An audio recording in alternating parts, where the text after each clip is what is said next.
ser en un documento privado. Ya También no le voy a decir a la cliente si con firma legalizada. no es para solicitar el agua. ¿Qué quiere? Buenas noches, compañeros. ¿Se escucha? ¿Se ve? Sí, licenciado, buenas noches. Licenciado, buenas tardes. Buenas noches, licenciado. Bien. Como estamos en más tarea de ustedes que mías, ¿quién le corresponde hoy hablar? Alguien me lo pidió, alguien. ¿Quién es, Esteban? Yo, licenciado. Buenas noches. Permítame un segundito. Ok.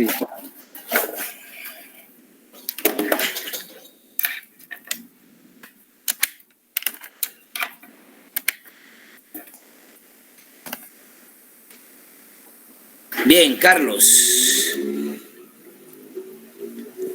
Buenas noches, licenciado. ¿Me da la oportunidad? Solo voy a compartir pantalla. No sé si me escucha. Sí, compañero. Sí, se escucha. Te escuchamos, compañero. ¿Cuál es el tema de ustedes, Carlos? Nuestro tema es el sistema jurídico de los pueblos indígenas. Mi grupo y yo lo trabajamos y ahorita le voy a presentar la pantalla. Ustedes me dicen si se ven, por favor.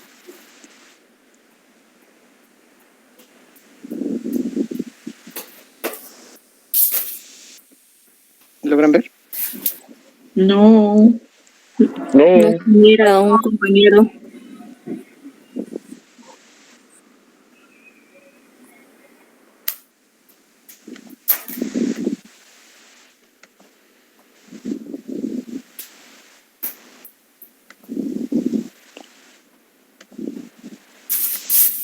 ¿Me dicen si logran ver ahora? No se ve. Hoy sí, ahí va. ¿Sí? Ok. Bueno, entonces, como le decía, mi grupo y yo trabajamos el tema de los sistemas jurídicos de los pueblos indígenas y por lo tanto le doy el uso de la palabra a mi compañera Adriana para dar inicio con la presentación. Gracias. Hola, buenas noches, tengo a cada uno de ustedes. Solo si me pueden confirmar si se escucha bien. Sí. Sí, compañero. Se escucha, compañera. Gracias. Buenas noches que tengan cada uno de ustedes. Buenas noches, licenciado. El tema que les presentaremos a continuación es el de los sistemas jurídicos de los pueblos indígenas. Para iniciar con la exposición hablaremos un poco acerca del sistema jurídico estatal y los acuerdos de paz y su influencia sobre el sistema jurídico guatemalteco. Siguiente diapositiva, compañero, por favor. Con la firma de los acuerdos de paz y específicamente el Acuerdo sobre Identidad y Derechos de los Pueblos Indígenas, el Estado guatemalteco se compromete a efectuar las reformas constitucionales y secundarias necesarias para reconocer los derechos de los pueblos indígenas a ejercer sus propias formas de derecho. En los últimos años se han hecho avances importantes en la investigación del pluralismo legal en Guatemala, es decir, acerca del derecho consuetudinario indígena, los conceptos, instituciones, prácticas y procedimientos que utilizan los pueblos indígenas para resolver conflictos y mantener la paz social en sus comunidades y la relación de este con el derecho estatal positivo.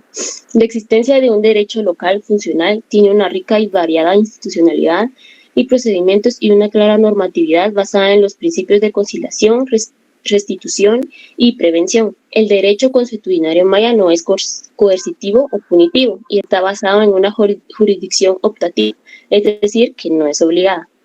La paz es un concepto que implica un estado de desarrollo y pleno respeto de los derechos humanos, y esos elementos estuvieron ausentes en Guatemala durante mucho tiempo. Por ello, resulta lógico advertir que la paz no es alcanzable mediante decreto.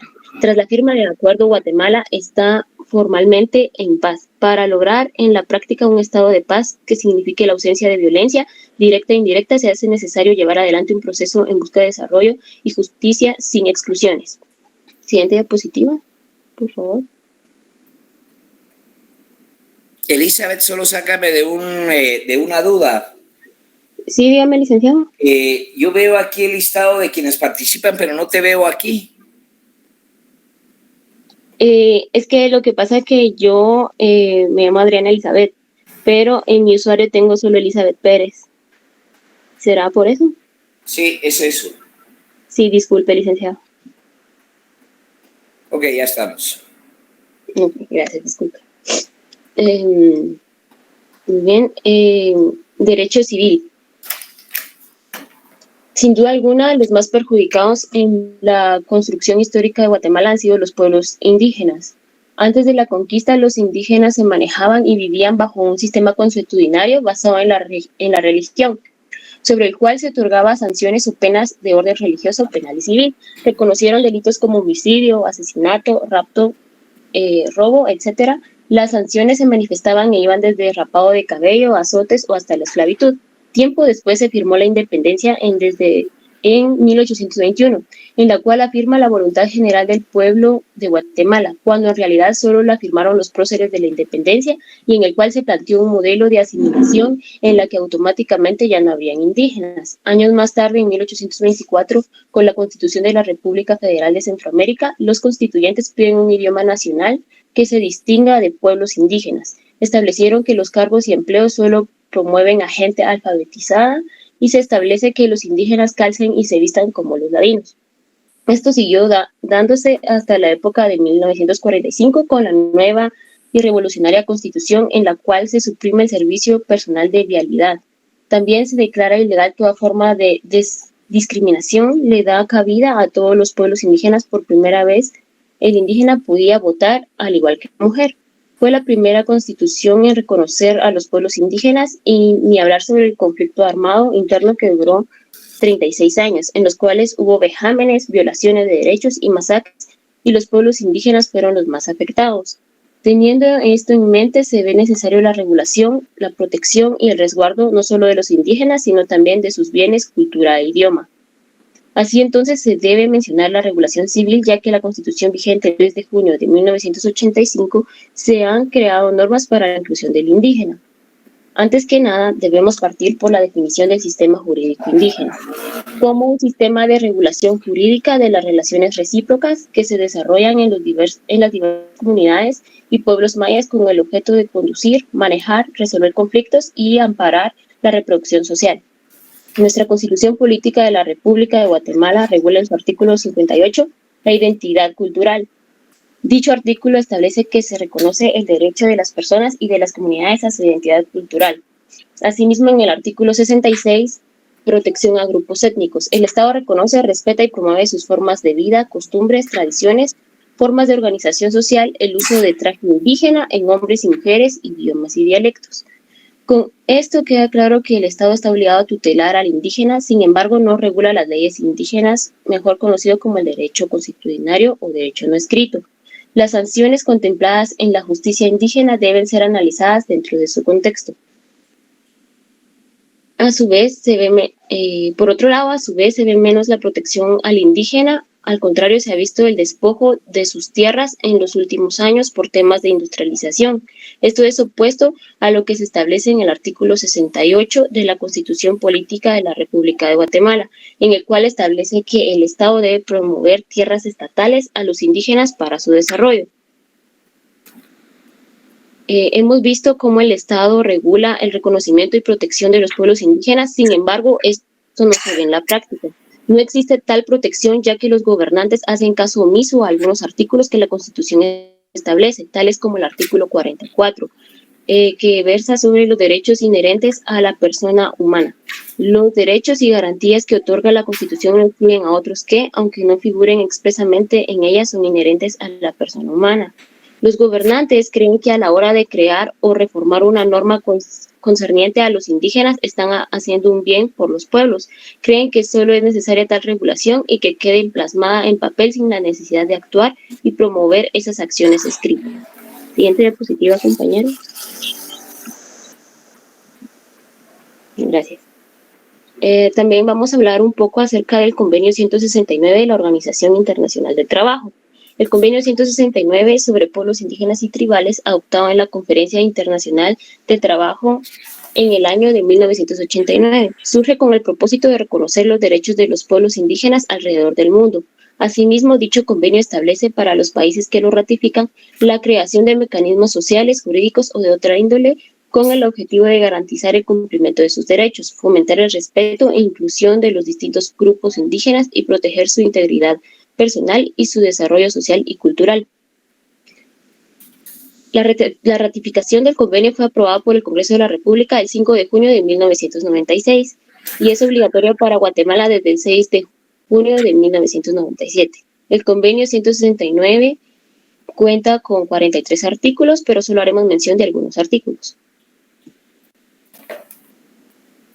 En el artículo 1 se regula a quiénes se aplica el convenio, que son los pueblos tribales en países independientes cuyas condiciones sociales y culturales lo distingan de otros sectores en la colectividad nacional y que estén regidos por sus propias costumbres o tradiciones o por una legislación especial.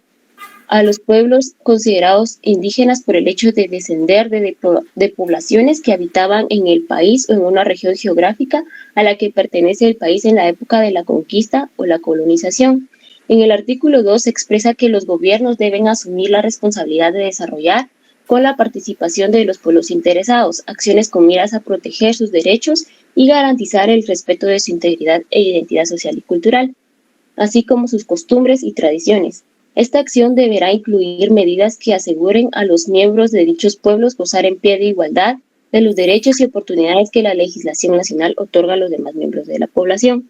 En el artículo 4 indica lo siguiente: deberán adoptarse las medidas especiales que se precisen para salvaguardar a las personas, las instituciones, los bienes, el trabajo, las culturas y el medio ambiente de los pueblos interesados. El goce sin discriminación de los derechos generales de ciudadanía no deberá sufrir menoscabo alguno. Algunos ejemplos de la implementación de estas medidas especiales son los juzgados de paz comunitarios, la utilización del peritaje cultural como medio de prueba en las prácticas mayas, los consejos de desarrollo urbano y rural, las alcaldías indígenas y las comunitarias o auxiliares. En el artículo 8 se indica que al aplicar la legislación nacional a los pueblos interesados, deberán tomarse debidamente en consideración sus costumbres o su derecho consuetudinario. Dichos pueblos deberán tener el derecho de conservar sus costumbres e instituciones propias, siempre que éstas no sean incompatibles con los derechos fundamentales definidos por el sistema jurídico nacional ni con los derechos humanos internacionalmente reconocidos. En el artículo 12 expone que los pueblos interesados deberán tener protección contra la violación de sus derechos y poder iniciar procedimientos legales, sea personalmente o bien por conducto de sus organismos representativos. Cada uno de los artículos del Convenio 169 de la OIT establece que los mecanismos necesarios que el Estado debe considerar e incluir en sus legislaciones y sistemas normativos con el objetivo de reconocer y garantizar los derechos de los pueblos indígenas y tribales. Le cedo la palabra a mi siguiente compañera.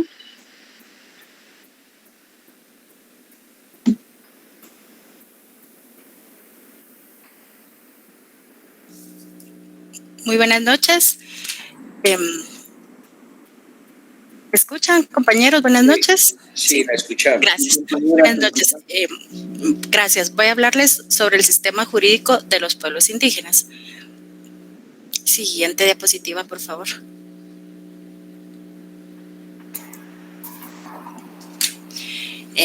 Antes quiero contarles que en Guatemala, según los datos del último censo del Instituto Nacional de Estadística y que fue publicado por la Secretaría General de Planificación, la población de descendencia indígena conforma alrededor de un 40% de la población total. Étnicamente, la mayoría de la población indígena es de descendencia maya. Otro grupo muy reducido desciende de los xincas y finalmente existe una población afroamericana denominada garífuna que se ubica en el nororiente del país. Ahora bien, tenemos acá la definición de lo que es el sistema jurídico de los pueblos indígenas según la Defensoría Maya.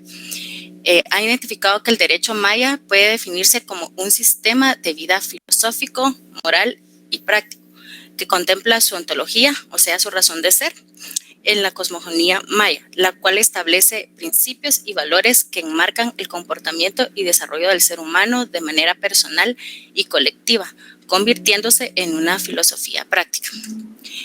Por otro lado, la Oxlajuj Ajpov, que es la Conferencia Nacional de Ministros de la Espiritualidad Maya, que está conformado por 7 organizaciones de sacerdotes mayas provenientes de distintas áreas lingüísticas, nos define que el derecho maya es un sistema en tanto que posee un conjunto de normas, un conjunto de principios y un de acuerdo a un marco filosófico y modo particular de producir conocimiento peculiar del pueblo maya. En la segunda diapositiva, si podemos pasarla, por favor. Gracias. Acá vamos a ver 4 elementos importantes del sistema de justicia que tradicionalmente se ha mantenido en las comunidades mayas.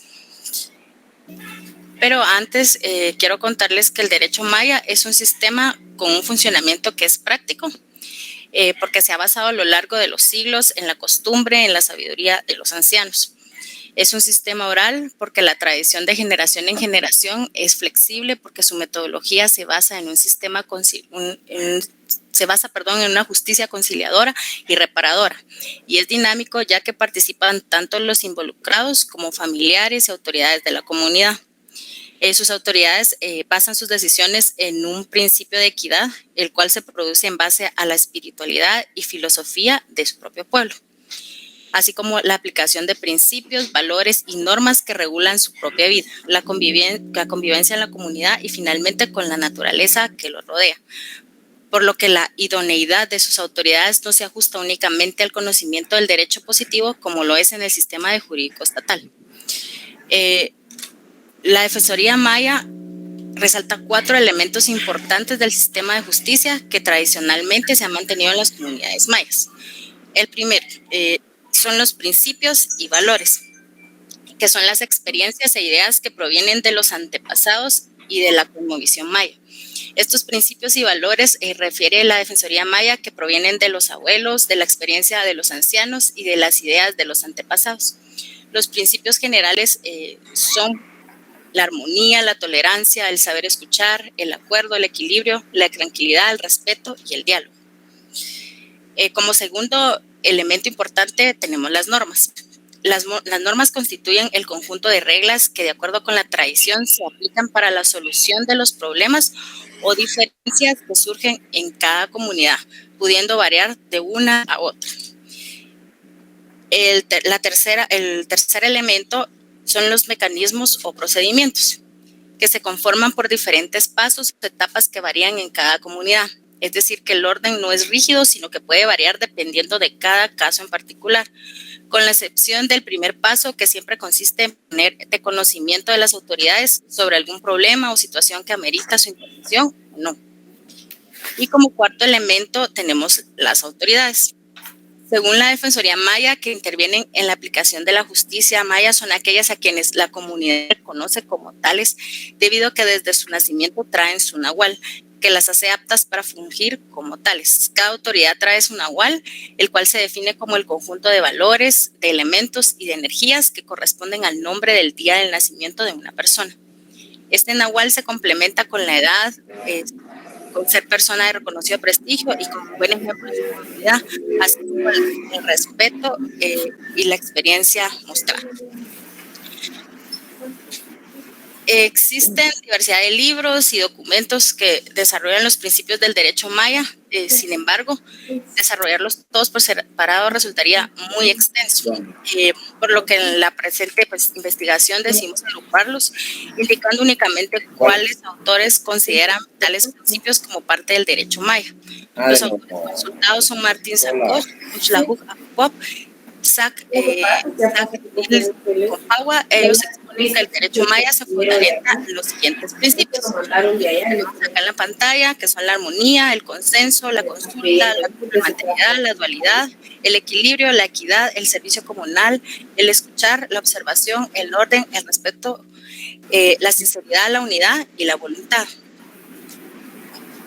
En la siguiente diapositiva vamos a ver las características del derecho maya, ¿verdad? Con relación a las características, pues se realizó el estudio de la misma manera, utilizando textos y documentos relacionados por la Defensoría Maya y Uxlajuj Akpop. Tenemos las características acá mencionadas, que son armónicas, es consensuado, es dinámico, es flexible. El derecho maya es educativo, efectivo, desarrollado, gratuito, integral, legítimo, hecho cultural, oralidad, orientador, reparador y conciliador. Con relación a las normas sustantivas y procedimientos jurídicos en el pueblo maya, se rige en las poblaciones mayas. El Instituto de Investigación Económicas y Sociales IES de la Universidad Rafael Landívar indica que no existen códigos escritos que indiquen lo que se debe y lo que no se debe hacer. Su práctica jurídica, así como su práctica moral y social, se fundamentan en valores y principios que se transmiten oralmente de generación en generación. En este sentido, valoran, por ejemplo, la unidad de la comunidad, la convivencia pacífica, la solidaridad de las personas hacia su comunidad, el respeto a la naturaleza y el respeto hacia las personas y sus bienes. Continuamos con la siguiente diapositiva. Acá vemos cómo se clasifican las normas jurídicas de los pueblos mayas en 3 grandes ramas. Solamente las voy a mencionar. La primera son las normas relativas a asuntos dañinos, normas relativas a asuntos familiares y la tercera, normas relativas a asuntos de tierras y otros recursos naturales. Para la presente investigación desarrollamos las figuras jurídicas más importantes de naturaleza civil, que son las que vamos a mencionar y están en la siguiente diapositiva. Evelyn, ya vi que están desarrolladas este escenario civil. ¿Cuánto tiempo te va a llevar? No solamente las voy a mencionar. Ah, bueno, perfecto.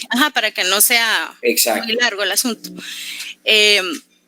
Como les decía, las normas son las relaciones familiares, el matrimonio, la separación y el divorcio, la unión de hecho, los nombres, la herencia, la tierra y sus recursos, la propiedad, resolución de conflictos, multas, autoridades que resuelvan conflictos y los procedimientos de resolución de conflictos. Únicamente mencionadas porque en el trabajo pues ya se encuentran desarrolladas como y cedo el uso de la palabra a mi siguiente compañera que continúa con la exposición. Muchas gracias. Gracias, Evelyn. Buenas noches, compañeros. Buenas noches, licenciado. Me llamo Ana María y voy a compartir con ustedes el tema de pauta de coordinación entre el derecho indígena y el derecho estatal. Como primer punto tenemos derechos indígenas.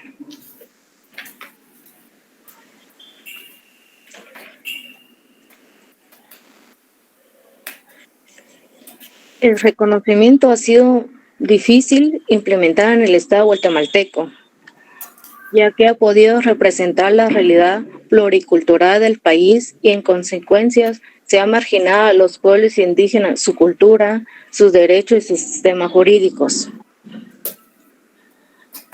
ya que esto se basa ya verbalmente, y sus valores, sus tradiciones y sus costumbres. El sistema jurídico indica que a partir de los acuerdos de la paz y la ratificación del convenio 169 de la Organización Internacional del Trabajo, según Fajardo, expresa que existen varias demandas jurídicas pendientes de cumplir el pendiente de acuerdo de paz, las cuales son seguimiento constitucional de derecho indígena, el proceso democrático del sistema jurídico indígena, una aplicación y reconocimiento de mecanismo de derecho indígena, un gran modelo por el fortalecimiento de discriminación.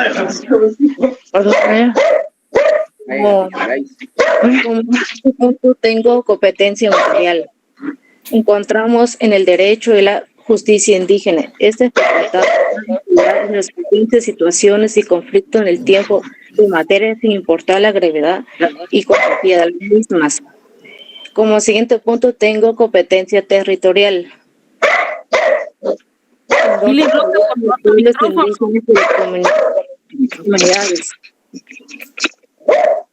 También tengo competencia temporal. Una vez que el derecho indígena regule y reconozca o resuelva un caso de la competencia, esto no puede ser sometido a derecho o a la justicia estatal, pues entonces dejaría sin contenido. Perdón la interrupción.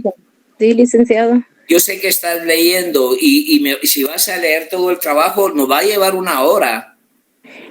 No, es un resumen, licenciado. Sí, pero quisiera que lo agotaran porque hay muchos compañeros todavía que faltan pendientes. No te estoy queriendo interrumpir porque está bien el escenario, pues, pero es demasiada la lectura en un escenario. Vaya concluyendo, por favor. Ok. Como la discriminación de derechos de la justicia indígenas, las prácticas culturales, jurídico indígena.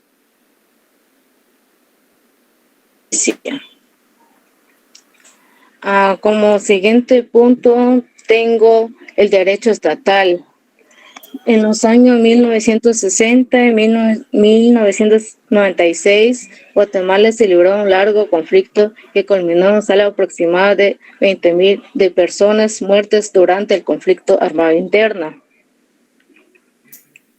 Pues eso es todo, licenciado, en mi resumen. Gracias, licenciado. Está bien, está bien, está bien. Un aplauso ahí para los compañeros, por favor. Muchas gracias por la opinión, licenciado. Espero les haya gustado. Gracias. Está bien. Es para los compañeros cuando empiezan ustedes a definir, bueno, no se ve la normatividad en un código, en un bloque de leyes. Sin embargo, hay una existencia real, hay principios que se integraron y que la lucha es integrar precisamente un sistema jurídico. El monismo jurídico no ha permitido ni siquiera por fastidiar entender algunos escenarios del sistema jurídico maya, que es mucho más amplio, mucho más humano, mucho más correcto, diría yo, mucho más amplio para la integración de la naturaleza y el ser humano. Por eso es que se hace importante comprender efectivamente los sistemas, porque es una aproximación, como lo dicen exactamente los compañeros, entre la naturaleza y el ser humano no hay diferencia, hay una compatibilidad, y ese escenario es lo que hace que haya una bondad, que es el esquema fundamental del manejo de las relaciones que se puedan dar en equidad, o sea, en equilibrio, y eso es básico poderlo determinar ahí. De mi parte, muchas gracias y los felicito, compañeros. Un aplauso ahí para los amigos. ¿A quién le corresponde ahorita? Licenciado, se le permite la palabra, por favor. Sí. A nosotros, licenciado. Permíteme, vamos a darle la palabra al compañero. Gracias, licenciado. A nosotros nos tocó exponer sobre las masacres de los pueblos indígenas, licenciado.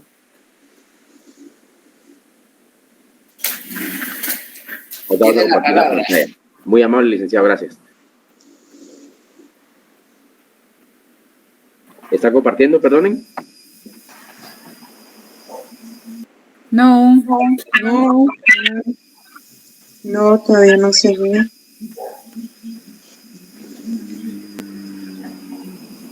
¿Ahora?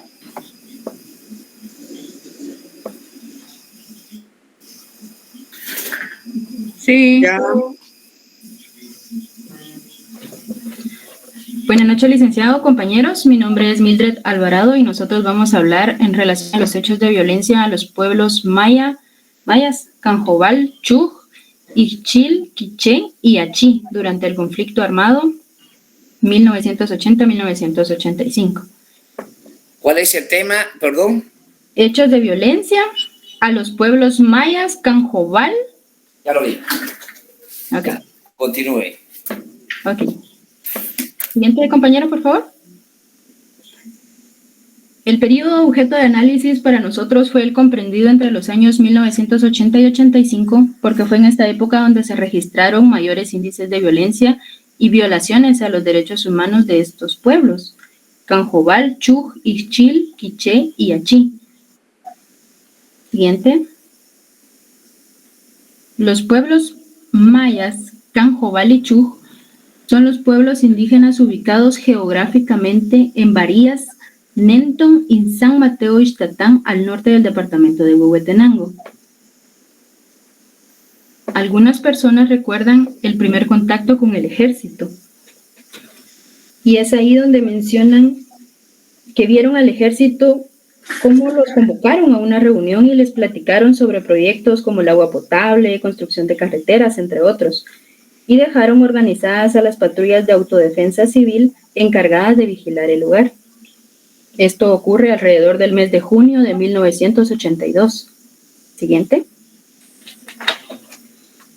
Sin embargo, hacen especial énfasis en una fecha, el 17 de julio del 82, cuando a horas de la madrugada, miembros del ejército masacraron a la comunidad maya Chuj asentada en la finca San Francisco. De un poblado aproximado de 400 habitantes, alrededor de 375 fueron asesinados. Se menciona que al principio los reunieron a todos y posteriormente los fueron seleccionando. A los hombres los metieron en la alcaldía, a las mujeres en la iglesia católica, junto con los niños y niñas. A las mujeres les dispararon con fusiles, algunas fueron previamente violadas, otras las asesinaron en sus casas, las que no habían salido. A los hombres los asesinaron con machetes y granadas. Ante las atrocidades, los pobladores, algunos que lograron escapar, huyeron entre las montañas, inmersos en los bosques, luchando por sobrevivir. Salieron corriendo, sin alimento, sin ropa, sin nada, salieron literal huyendo. Durante días, largas caminatas, llegaron a la frontera mexicana y buscaron refugio. Se documenta que cerca de 100,000 personas guatemaltecas llegaron a México a raíz de un desplazamiento forzado. Emigraron para poder salvar sus vidas. Sin embargo, comentan que en el trayecto vieron horror. Muchas personas muertas, mutiladas, violados, asesinados brutalmente. O sea, vieron una barbarie en el camino, sobrevivieron, pero psicológicamente fue traumante ver a sus familiares o amigos pasar esta situación. Sin embargo, para reconstruir ellos sus vidas, se asentaron en un país desconocido y fueron acogidos como parte de ese desplazamiento. Ahora los dejo con el compañero Fabricio, con quien continúa con la presentación. Gracias. Muy amable, compañera. Pues la guerra civil duró 36 años y dejó más de 200,000 muertos en Guatemala, ya que sufrió un golpe de Estado encabezado por Efraín Ríos Montt. El ejército de Guatemala lo atacó despiadadamente a la comunidad del pueblo maya Ixil y perpetró masacres y desapariciones forzadas, donde también se dieron brutales torturas y violencia sexual contra las mujeres. El genocidio en el pueblo Ixil, como otros delitos graves conforme al derecho internacional, fue cometido de manera sistemática por el ejército de Guatemala durante la dictadura de Romero Lucas y de Efraín Ríos Montt. La siguiente diapositiva, compañero, por favor. Y en la región conocida como Ixil, formada por los municipios de Nevaj, Chajul y Cotzal, que se encuentra al norte del departamento de Quiché. Sus habitantes también pertenecen al grupo étnico Ixil. En el segundo semestre del año 1973 apareció el ejército guerrillero de los pobres en esta zona a principios de 1976 y el ejército de Guatemala instalaron los dos primeros destacamentos de las localidades de Chajul y Nevaj. Ellos iban a terminar con el ejército, que ellos iban a poner un presidente mejor que la guerrilla les aconsejaba. Las comunidades de Chaltey, Chich y Chuil destacaron entre los primeros poblados donde surgieron organizaciones de apoyo a la insurgencia. Debido a que las promesas de los guerrilleros no se cumplieron y que también por las acciones represivas del ejército, la comunidad de Chacalté fue progresivamente alejándose del EGP, del ejército guerrillero de los pobres. Y a pesar de que los patrulleros disponían de armas y unas 10 granadas por cada turno, no pudieron defenderse ante la acción de la guerrilla. En 1983, dando cumplimiento al Plan Nacional de Seguridad y Desarrollo, impulsado por el gobierno militar entonces, muchas comunidades de la región Ixil fueron trasladadas por el ejército a las aldeas modelos, que no correspondían a sus lugares de origen ni fueron diseñadas de acuerdo a las características culturales de la población Ixil. En 1991, algunos de los sobrevivientes del Chacalté retornaron a la comunidad y reorganizaron la aldea. En Chajul, el municipio del departamento de Quiché, existe antes que desarrollara la coalición española a finales del siglo pasado, donde la comunidad recibió una importante inmigración de población indígena. A partir del 1972 hubo presencia de la guerrilla en el municipio de Chajul, que luego se extendió a la región de Ixil. El 7 de junio de 1975, el ejército guerrillero de los pobres ejecutó al señor José Luis Arenas Barrera, propietario de la finca La Perla, y ahí empezó la violencia. Entre 1978 y el 85 se vivió la época más violenta y sanguinaria del conflicto armado. Los operativos militares se intensificaron en Quiché, Huehuetenango y Chimaltenango, así como en Alta Verapaz y Baja Verapaz, San Marcos y la costa sur, lo que provocó que gran cantidad de asesinatos, ejecuciones extrajudiciales y secuestros, así como desapariciones forzadas de la población civil no combatiente, específicamente de las comunidades rurales del país, del conflicto armado interno, tuvo su origen en contradicciones estructurales heredadas de la colonia. El pueblo maya Quiché dentro de las innumerables tragedias que ha vivido nuestro país se encuentra la masacre a uno de nuestros pueblos mayas quiché. El mayor porcentaje registrado de la violencia de los derechos humanos cometida fueron por los PAC. Entre los habitantes maya quiché de San José, Sinaché y la comunidad ladinas, vecinas de Capuchinas y Chinique, existen previamente conflictos étnicos y de la tierra, acusados por el destacamento militar de Zacualpa de guerrilleros. Y los mayores hechos de violencia de los pueblos maya quiché se desarrollaron el 16 de marzo de 1982, causando 108 víctimas civiles, aparte de más de un centenar de desplazados, en un afán de eliminar las condiciones de vida de la base social de la guerrilla, realizando un segundo y un tercer ataque contra San Antonio, esta vez contra los sobrevivientes y desplazados que habían retornado. Los abusos de los atacantes describen con detalle en las referencias. Participaron también miembros de los PAC, comandados por ladinos. Entre ambos ataques se contabilizaron más de 90 fallecidos entre la población civil, además de numerosas víctimas de abusos contra la integridad física. Cedo la palabra a mi siguiente compañera.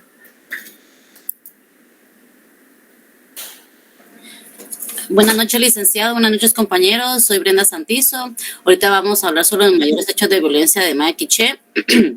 Perdón porque ando un poquito afónica. Dice, en abril de 1982, los militares organizaron la patrulla de autodefensa civil en San José de Sinaché. Los patrulleros empezaron a reunirse cada 8 días para ponerse de acuerdo en cómo iban a defender perdón, de los ejércitos, y decidieron no denunciar a ninguno, ni entregar a ninguno, sea miembro o colaborador de la guerrilla. Esto enfureció tanto a los del ejército que tomó a mal, diciendo que la población estaba con la guerrilla. Disculpen. Siguiente, por favor, compañeros. La siguiente, disculpen, de mayo. Muchas gracias. El 24 de mayo del 82, 40 soldados reunieron a los patrulleros del municipio de Zacapulas frente a la iglesia de San José Antonio Sinaché. Alrededor de 800 patrulleros de varias aldeas vecinas, entre otras las comunidades ladinas de Chinique, Capuchinas, Rincón de los Leones, Zacualpa y San José Sinaché, asistieron 80 patrulleros. Allí el teniente al mando ordenó a los patrulleros matar a 11 patrulleros de San José Sinaché, quienes se habían quejado de tener que patrullar. Gracias.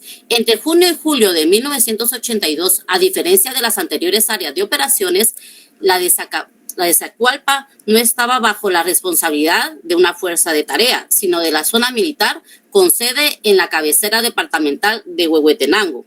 El número de efectivos que integraban el contingente de la zona militar era de aproximadamente 2,000 personas. En el área de operación Zacualpa se desarrolló una campaña similar a la de Isinché, en la que contingentes militares llevó a cabo fuertes operativos entre junio y julio del 82, que barrieron con los municipios de San Mateo, Ixtatán, Varías y el norte de Nentón. Asimismo, otros municipios de Huehuetenango como Acahuatán, San Miguel, en numerosos casos. La masacre de Zacualpa quiché tuvo un profundo impacto en la región. La población local fue devastada y muchas familias quedaron sin hogar. La masacre también provocó el desplazamiento forzado de miles de personas, además de numerosas víctimas de abuso contra la integridad física. Muchas gracias. Le concedo la palabra a mi otro compañero. Muy buenas noches a todos. Mi nombre es Antonio Guzmán. Les voy a comentar sobre las violaciones de los pueblos humanos. Entre 1981 y 1983, el ejército de Guatemala ejecutó la doctrina de la seguridad nacional que reconoció a los miembros de los pueblos indígenas mayas como enemigos internos, porque consideraba que se establecía como base de apoyo a la guerrilla, eso sin tener un pleno conocimiento de que efectivamente fuera cierto. En ese sentido, el municipio de Rabinal, habitado en 1981 en un 82% por miembros del pueblo maya achí, fue visto por el Estado como un potencial apoyo al movimiento guerrillero. Hechos de violencia durante el conflicto armado. La Comisión para el esclarecimiento histórico concluyó que el Estado guatemalteco aplicó a la región de Rabinal una política de genocidio en el periodo de comprendido entre 1981 y 1983. En Rabinal, grupos militares o paramilitares asignados por al menos a 4.441 personas, y dentro de esa cifra el 99.8% de las víctimas registradas por el SECH eran miembros de los pueblos mayas achí. Honorable licenciado, eso sería todo de nuestra presentación, y no abusando de su confianza, agradezco mucho su tiempo que nos prestó, y gracias compañeros, feliz noche, se cuidan. Ahorita Fernando, ahorita te doy la palabra, Fernando, solo quiero agregar algo ahí. Fernando, ahorita te doy la palabra. Tenme paciencia, todos vamos a tener la oportunidad de participar, pero siempre me quedo con una presentación como esta, lo que pone realmente para ustedes es un enfoque pragmático en el tiempo de la profunda violencia despiadada en una especie de rechazo absoluto a las comunidades, a los pueblos. Eso es en real, ¿cómo se llama? Lo que define este escenario. Ustedes están escuchando ahí temas concretos que se definen, y ustedes como abogados el día de mañana tienen ya un marco teórico de lo que ha sido el derecho indígena en este país, cuál ha sido el desarrollo de los pueblos indígenas, cuáles han sido las luchas que han podido librar, y eso es lo que efectivamente me partió en ese. Los felicito, compañeros, y un aplauso ahí para ellos también. ¡Bravo! Nos toca. Vamos a darle la palabra, perdón, le voy a dar la palabra a quién le había dicho. A nosotros nos toca. No, ¿a quién? Gracias, licenciado. Después vamos nosotros. A Dayana. Podemos dar A nosotros. Ok, dale. Buenas noches a todos. Viera papel o tijera, Lick. No. Ya está Luis Fernando ahí. Muchas gracias, compañero. Muy buenas noches. Fernando Antonio. Buenas noches, compañeros. Y nosotros vamos a exponer a continuación sobre la participación de los pueblos indígenas en la política guatemalteca. Dejo la palabra a la compañera Lucía Izaguirre.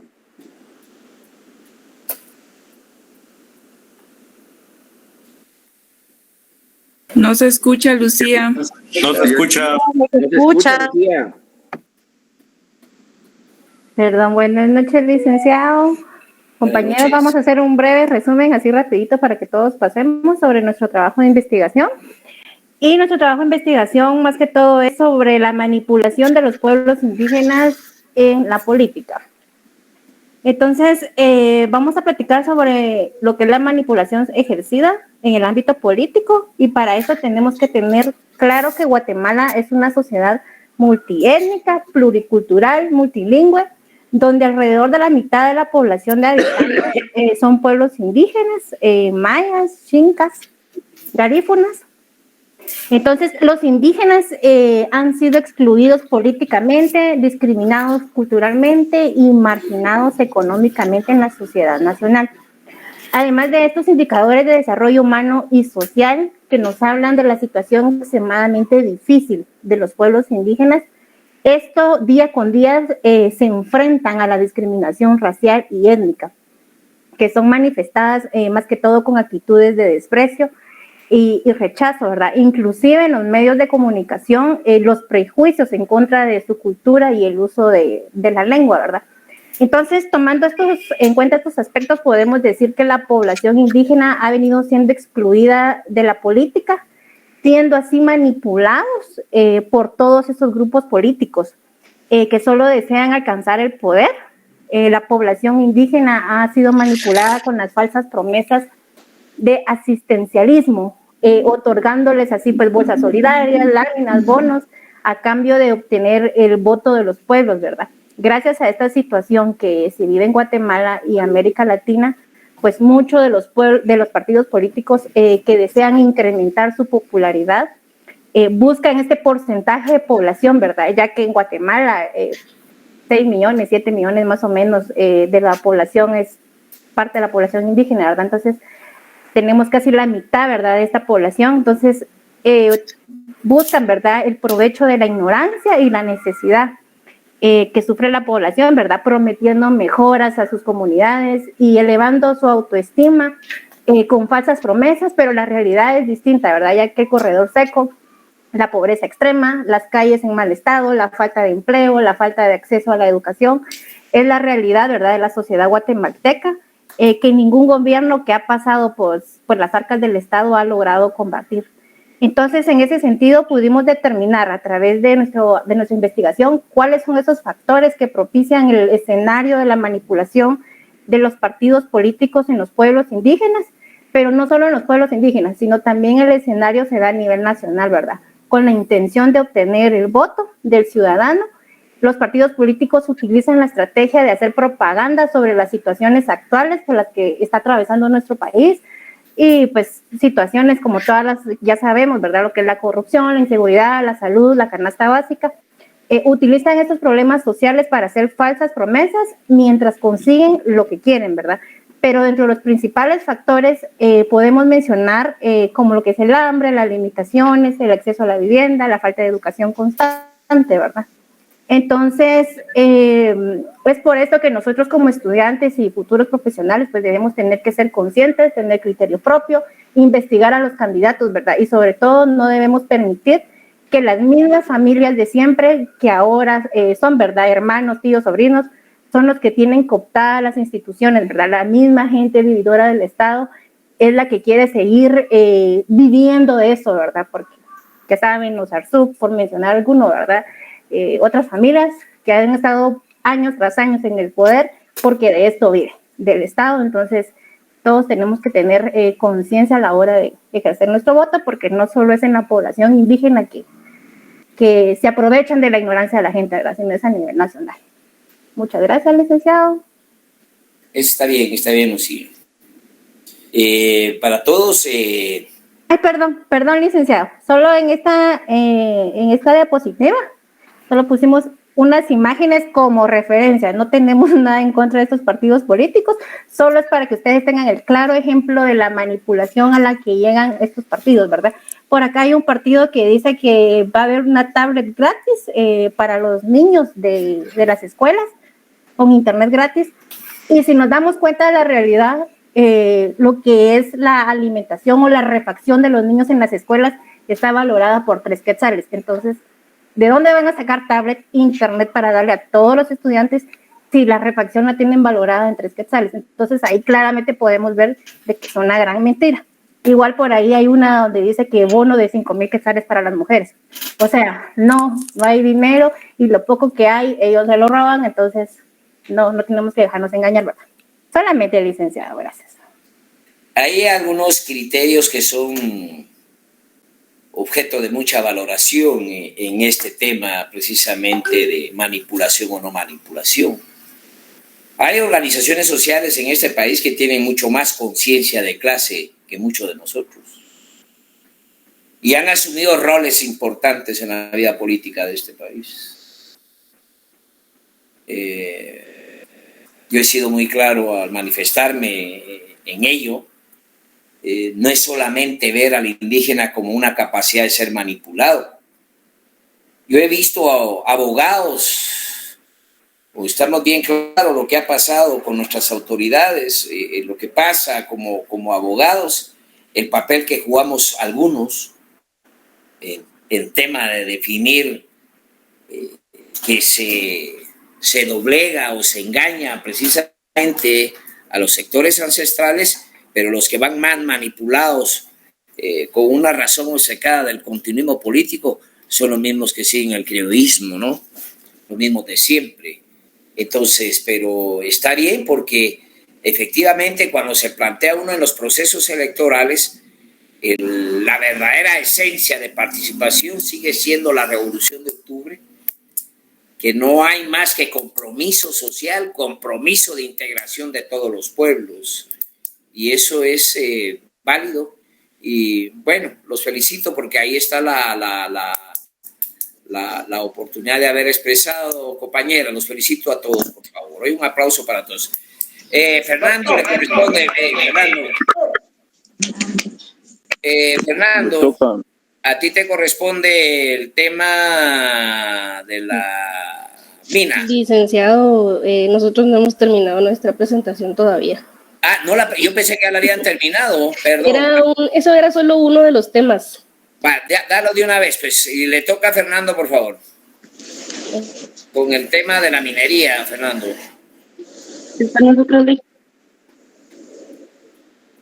¿Estamos? Buenas noches, licenciado. Buenas noches, compañeros. Como me haya dejado de último, oye, y en rezago no fue mi intención, mi reina.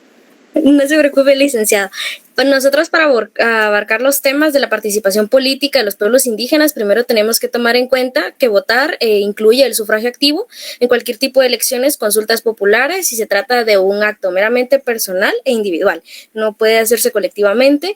El sufragio, y aparte de todo, pues es básicamente que es secreto, ¿verdad? Entonces, aparte de eso, también tenemos que conocer la campaña política. La campaña política abarca muchas actividades, como ser miembro de un partido, asistir a reuniones políticas, hacer trabajo de proselitismo, usar emblemas, insignias, dar dinero a la campaña de los candidatos postulantes. Y en pocas y cortas palabras, la participación política es la capacidad en votar y la participación de una minoría que se postula como un candidato de partido político.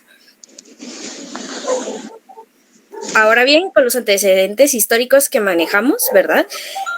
505,000 años de historia, la existencia del pueblo maya, años de historia durante los que contaron con una estructura económica, social, política y cultural milenaria. Adicional a esto, en 1524, durante los últimos 500 años, las comunidades se han esforzado por volver al sistema que tenían, y principalmente en la recuperación del derecho que tenían de pueblos, ¿verdad? Y decidir sobre su destino antes de la invasión española. Básicamente están buscando, ¿verdad? Y se ha buscado desde hace muchísimo tiempo la participación de los pueblos indígenas, ¿verdad? En las elecciones populares y más que todo en las elecciones políticas. Durante la colonia, ¿verdad? Hubo cientos de motines y levantamientos indígenas en contra de la opresión. Los más trascendentales, pero son la resistencia histórica quechí de Manuel Todd en Cobán en 1813 y la gesta quiché de Atanasio Atzul y Lucas Aguilar en Totonicapal en 1820. Ningún pueblo, ¿verdad?, puede imaginar un gobierno, ¿verdad?, sin haber tenido algún tipo de conocimiento antes. ¿Estamos, Silvi? Todavía nos falta, licenciado. La pero verdad, bueno, concluye, gusta que lo dejemos ahí, que usted decide. Concluye. Ah, ok, solo me falta una diapositiva más. Ok, ahora en los modelos de asimilacionalista e integración de la República, ¿verdad? Tenemos como base la independencia. Las luchas de los pueblos indígenas fueron utilizadas por los criollos para declarar su independencia en 1821. El sometimiento y marginación continúa. Ahora, adicional a esto, ¿verdad?, se instauró un modelo asimilacionalista. Pretendía la asimilación o la desaparición de los pueblos indígenas, y adicional a esto, después, ¿verdad?, se verificó los datos sobre la integración en la República a mediados del siglo XX. La Revolución Democrática de 1944 abre espacios para la participación política de los pueblos indígenas. Esa fue nuestra presentación, licenciado. Que pase feliz noche. Gracias. Muchas gracias a todos. Se las haremos llegar al grupo de WhatsApp. Feliz noche. Gracias, hasta pronto. Fernando, la minería somos nosotros. Fernando, a ese estoy hablando contigo, ¿no? No, con Cristian está hablando, pero nosotros somos de la minería. Ah, no, el de la minería. ¿Quién es el de la minería? Nosotros. Ah, dale tú, pues, dale. Me interesa eso porque tengo algunas preguntas por ahí. Tiene la palabra.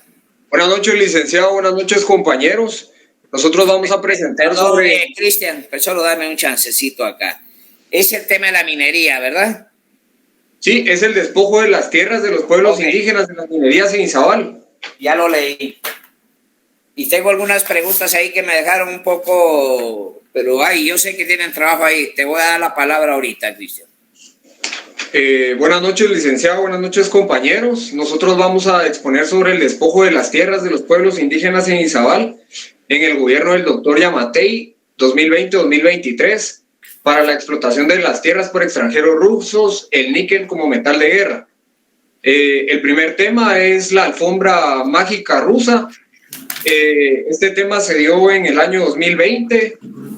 Fue un tema de periodismo de investigación publicado por el periódico. Este es un tema muy complicado porque en base a estos sobornos que le hicieron al presidente Yamatei, que él en cadena nacional lo niega, estas empresas rusas que son Pronico y CGN, subsidiarias del grupo Solway Investment y Maya Nickel, una empresa rusa que ha explotado minas guatemaltecas desde el año 2011, despojaron a las personas originarias de Guatemala, de pueblos mayas, para ser conciso, el pueblo quechí, para explotar las tierras. Aparte de eso, que la explotación del níquel es un metal que le hace daño a la vida humana, porque el humo que sacan las chimeneas a la hora de estar explotando la tierra y todo lo que pasa por el agua afecta mucho a la vida humana. Esto es impune para la vida humana y son negocios que realmente no benefician en nada al país.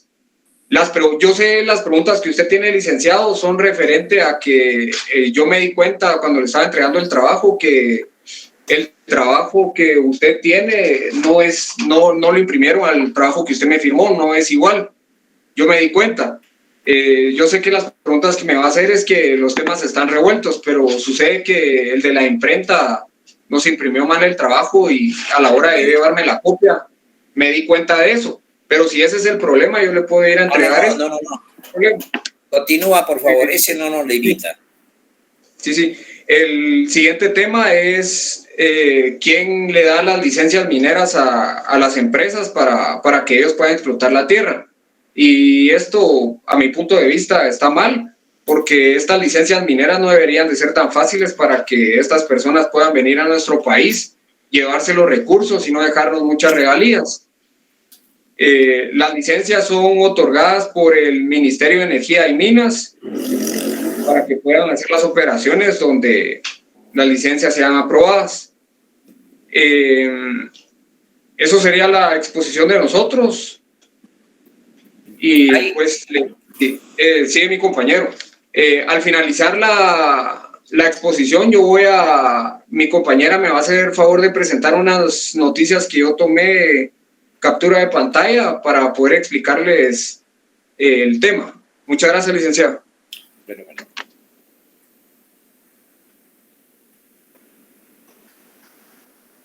Sí, Carlita. El siguiente. Bueno, continuamos con las causas del despojo debido a la minería, ¿verdad? El despojo en Guatemala ha sido una dinámica paralela al desarrollo de este país, la cual ha afectado en mayor medida a la comunidad maya, quien conforma la mitad de sus habitantes. El modelo económico nacional orientado a la explotación de los recursos naturales lo que ha estimulado es el arribo de inversionistas extranjeros en el campo energético petrolero, minero, hidroeléctricas, principalmente en el Estor, la industria extractiva en forma de minería a cielo abierto y la palma aceitera. El municipio del Estor viven 73.328 personas y el 91.3% son maya quechí. La parte del norte del territorio tiene potencial minero de metales y la extracción del níquel está activa desde 1971. Para el pueblo quechí del Estor, el poder dominante impuesto por el gobierno de Alejandro Yamatei ha inaugurado una nueva estrategia para tergiversar los procesos de consulta comunitaria basados en el convenio 169 de la OIT, con el uso del terror, compra de voluntades y artimañas legales de participación, los gobiernos de interés transnacional imponen la continuidad del extractivismo. La palma africana también es otro motivo de despojo y se estima que se producen 350.000 toneladas de aceite crudo de palma y se consumen 278.000 toneladas en diversos alimentos y productos. La palma africana es promovida por Grepalma como un cultivo amigable con el ambiente y con altos rendimientos de hectáreas. Actualmente, según un estudio, se dice que Guatemala tiene el noveno puesto en extracción de la palma africana.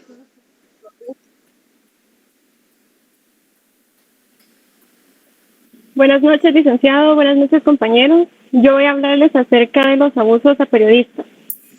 Las agresiones contra la prensa durante el 2021 han ido en aumento en relación a los casos registrados durante el 2020, especialmente en contra de periodistas comunitarios e indígenas.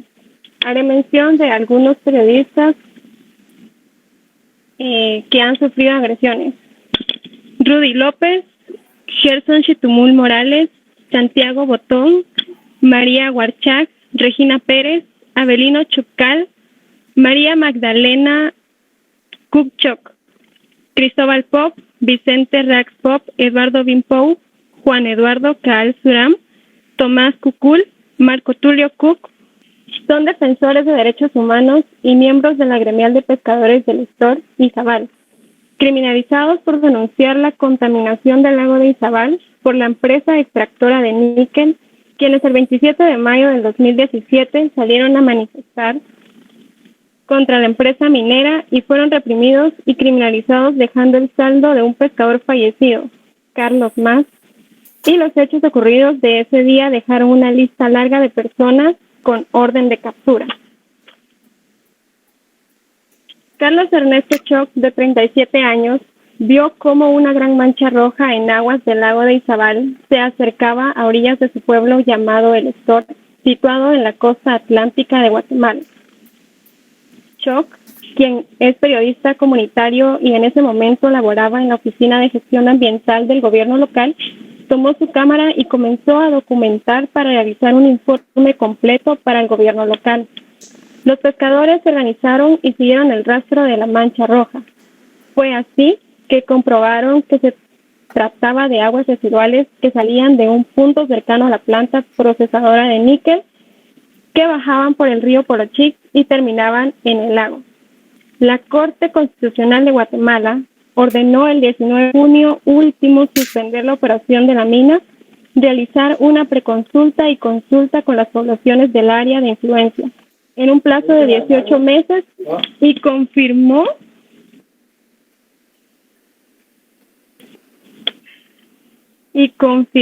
en su fallo que la empresa operó por 15 años con un permiso ambiental que no cubría el área total de operación.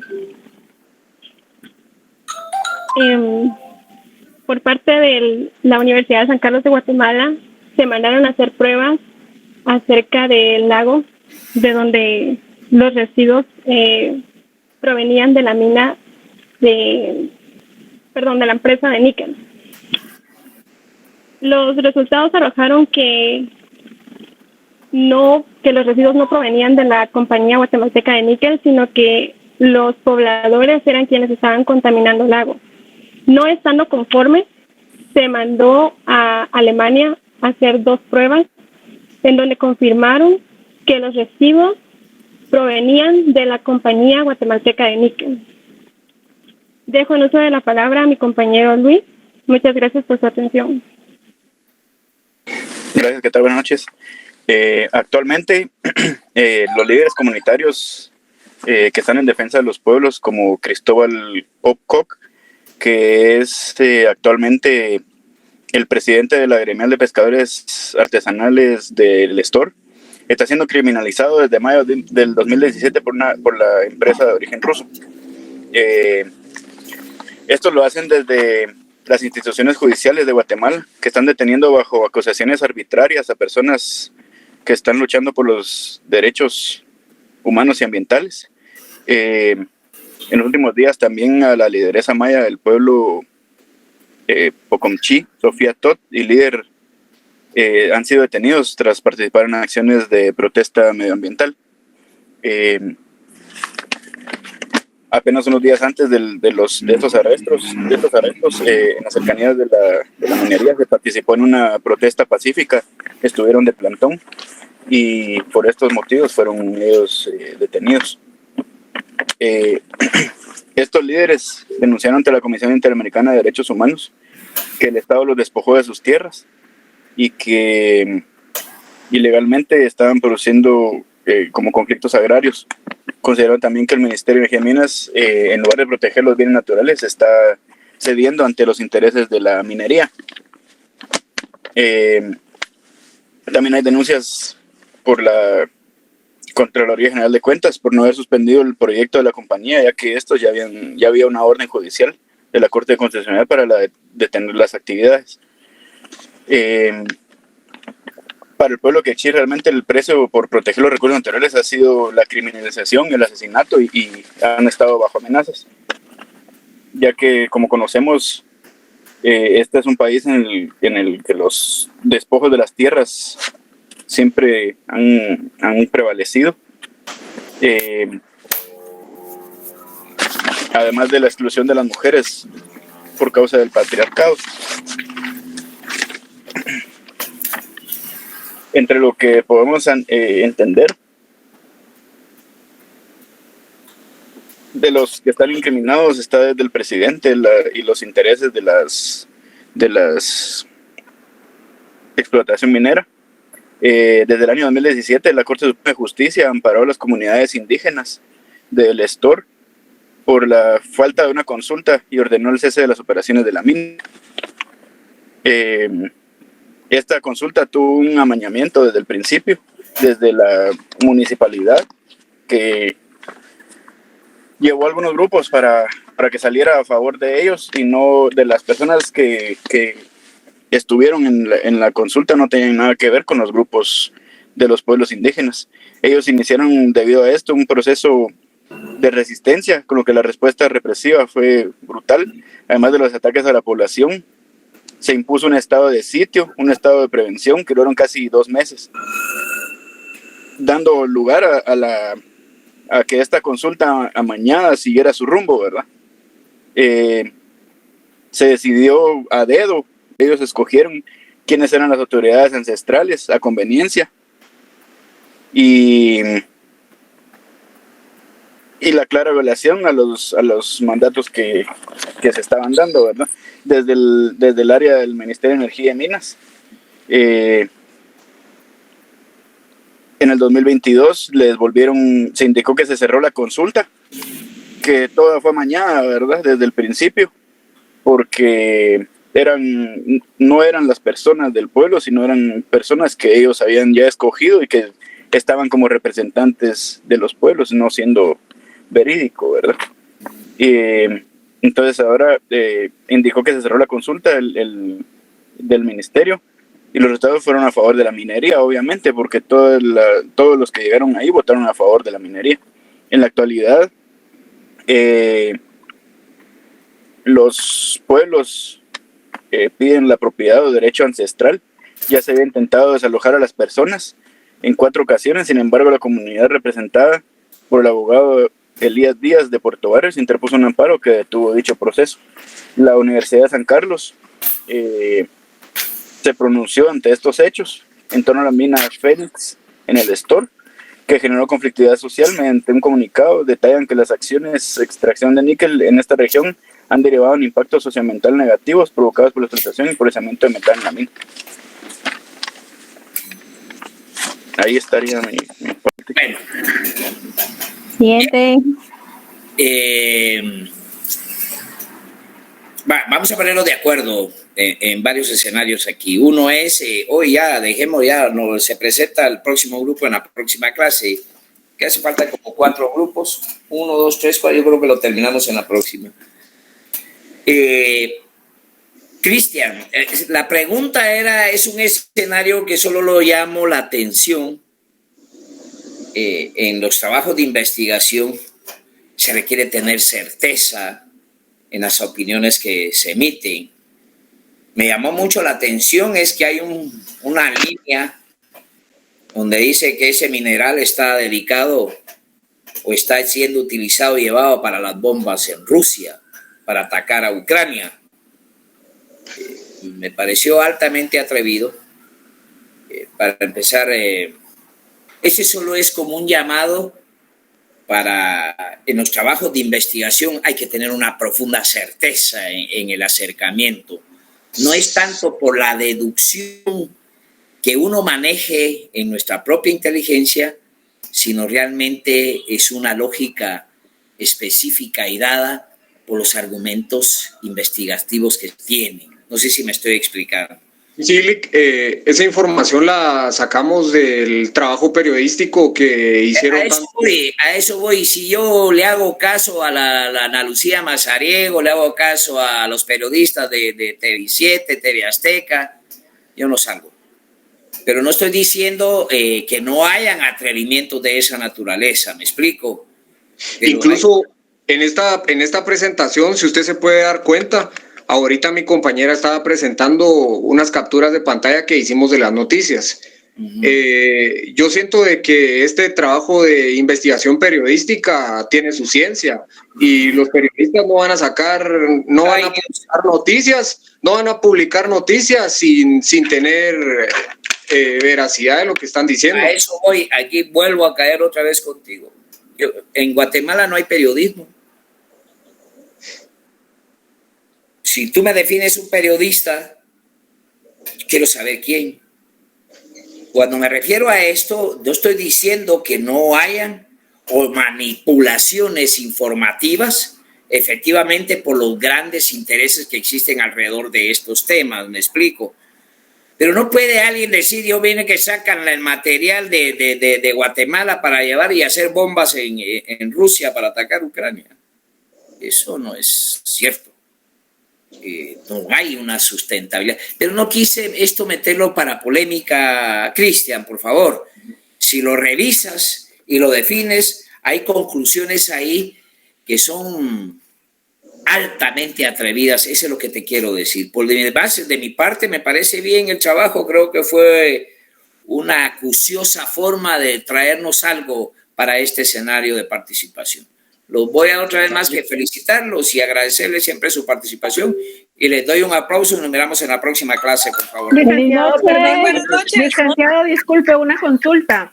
La siguiente clase usted está comentando que sería el día lunes. El lunes tenemos examen y la siguiente sería el viernes que también tenemos parcial. Entonces no sé cuándo nos podemos poner de acuerdo. Bueno, déjame, ya lo voy a ver y se lo voy a comunicar, voy a ver qué es lo que hago ahí. Estamos, ¿El examen cuándo es? El día lunes, licenciado. El lunes es el lunes. 22. Lunes 22 es, ¿verdad? No, lunes 17. No, el lunes 17. Este lunes nos toca. Licenciado, según el horario que nos compartieron a nosotros, empezamos lunes y terminamos hasta el 27. Licenciado, quedan 10 minutos, denle 5 minutos a cada grupo. Sí, 3 minutos por grupo para que salgan de una vez. ¿De veras, Lic? Bueno, dale, Fernando. Bueno, no serían 3 minutos, pero sí darnos la oportunidad de que expongamos de una vez. Mire, no me preocupa ahorita el tema de que no se vayan a presentar aún pasando los exámenes, eso no me preocupa. Porque efectivamente los temas que vamos a hablar para la situación del examen tienen que ver con la última clase y estos escenarios que hemos estado viendo, que son precisamente los temas que están batazados en la Constitución y que refrendan formalmente derechos que la población tiene el derecho a su idioma, el derecho a su religión, al derecho a su territorio, al derecho a su sistema legal. Esos son los escenarios que van a ocurrir, porque lo que hemos platicado acá y los trabajos que se han dado van en función de eso. No me preocupa otra cosa más que eso. Entonces, dejemos la clase ahí, no traten de correr, porque de todas maneras, de mi parte tienen una apertura enorme, no se preocupen, por favor. Dejemos la Gracias, licenciado. El lunes es examen con usted. Lic, buenas noches, perdone que le interrumpa. Fíjese que estamos a pocos días de los exámenes y estoy viendo en la cartelera y usted no ha subido notas. Dos cosas, ahorita voy a chequear eso. Ahorita, de una vez les respondo. Gracias. De una vez les respondo.